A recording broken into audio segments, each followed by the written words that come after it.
Alright guys, welcome back to Formula 1 news. A big upgrade coming to the Red Bull RB19 for 2023, with rumours suggesting that they have changed 90% of the airflow direction of their car in line with what they believe could be a significant next step for an upgrade. Aston Martin mentioned a similar thing the other day, and our Red Bull have changed 90%, it seems, of a championship winning car in pretty dominant fashion. Very much enjoyed your thoughts in the comments below. Hit the like button if you enjoy. Subscribe if you're new as always. Quick video for you guys today, because as you guys are watching this, I think I'll be on a flights to Boston. I'm covering a Call of Duty event this weekend. Not sure how many videos I'll be able to make on Formula 1 over the coming days. I'll do my best, but if there isn't many, then apologies. I'll be back soon enough, right? And it's my main channel is Call of Duty, so we're there for that event. Will be a good time. It might not be too much stuff on the Formula 1 side on this channel over the coming days. Red Bull will be expected to be the dominant force again going into the new season. Before we get to that though, some drama on the weight limit. We know that the weight of these cars is going up every single year. This year was meant to be the year where things started to reverse. Last year, I believe the number was meant to be 795. It eventually got raised to 798 because pretty much every team couldn't hit it apart from Alfa Romeo at the start of the season, and therefore they said, oh, please give us some more weight because there's a minimum weight limit, and therefore, you know, they kind of forced everything up. So Alfa Romeo didn't have too much of an advantage, but they were still pretty good at the start of the season because they were at the weight limit when the other cars were not. However, the drivers and all the fans want the weight to start coming down again, and this year it was meant to come down by a few kilograms. That has now been denied, apparently by the teams themselves. It's kind of unclear exactly why, but you know, so basically over the last few years, since 2014 to 2021, it's gone up dramatically. I mean, in the last 20 or so years, the cars are easily 200 kilos heavier, and that's before they put 100 kilograms of fuel in, which back in the day they didn't always have to do because of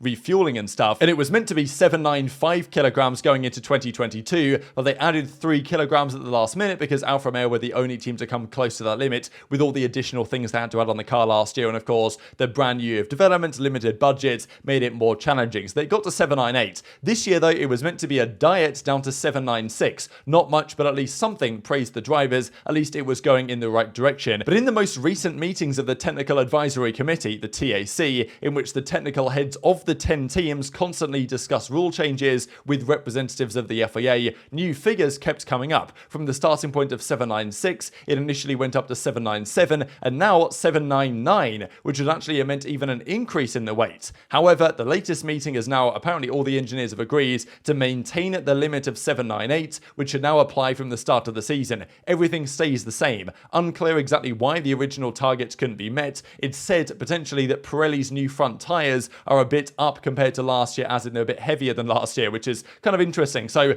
maybe that's what they're arguing here. It's a weird one, right? Because the teams say, the drivers say, oh yeah, we need to bring the weight down. The cars will be better to handle, all this other stuff. All the fans agree the cars need to be lighter, and they will be in 2026 based on our understanding of the next set of regulations. But at least you'd have thought they could have achieved something this year, bringing it down by 2 kilograms. Okay, it's not much, but it's going to make a very marginal difference, and at least the cars won't be worse to handle than they were previously. But yeah, apparently it's now saying it's 798. Maybe because Pirelli's new tyres are a bit heavier, or it's just the teams saying, you know what, we actually don't want to do this because it's harder for us eventually to bring the weight down a little bit further like that. There is an argument to say scrap the minimum weight limit and just let them do what they want, which is maybe also a fair point. Because these have been the weights over the last, let's say, decade, right? Since 2013 at 642, and every year, pretty much without exception, the weight of the cars have gone up, largely, at least in part, due to, you know, safety concerns and stuff, but also the cars have got bigger, wider, longer, all this for more aerodynamic downforce, but also, you know, more difficult to follow, more difficult to overtake, and actually have good side-by-side track action.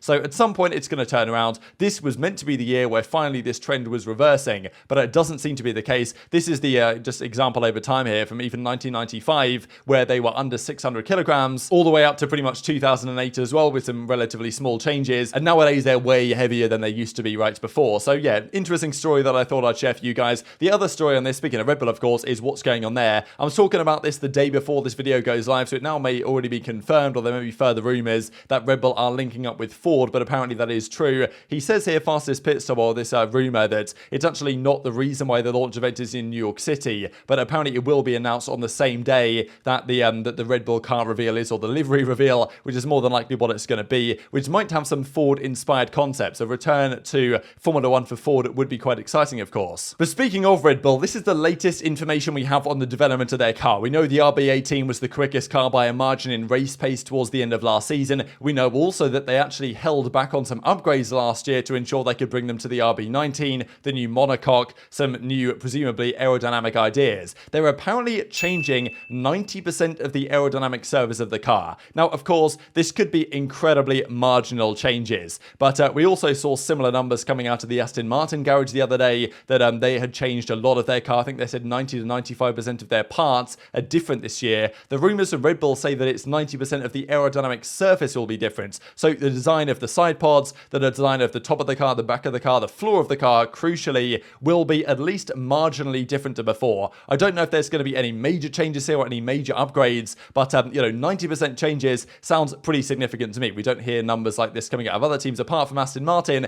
and they say they've got an entirely new car and it's going to be way quicker than last year's, right? So, Red Bull are kind of implying a similar thing with these numbers coming out, suggesting that all the surface is in direct contact with the airstream. So this is not the visible ones, this is the floor as well. We'll have design evolutions, and we're talking 90% of them are going to be different to what they were before. The question is, can they afford this, right? I mean, okay, they can afford it now, but with the penalty they've got going forwards in terms of testing time, that doesn't probably affect them immediately, but down the line it does affect them. So it's arguable that if they make too many significant changes here, which they might be doing, it's a bit of a risk for Red Bull, right? Because if they make some changes here that actually don't work out as well as they hope they will or expect them to, then they could run into some problems when they actually don't quite have the same testing time as the other teams have. They've got 10% less. Now, Red Bull said before, if they just get everything right and nail it all, then, it's fantastic for them. They won't really suffer too much with the issues with the penalty that they received for exceeding the budget cap in 2021. But obviously, they feel like there's significant room for improvement here with changing a lot of their car. Maybe they feel like they need to change a lot. Maybe they feel like there's a lot to still be unlocked, trying to eliminate porpoising as well. Like, we didn't see much porpoising on the Red Bull, but I guess it was still there in small part. And I guess they think,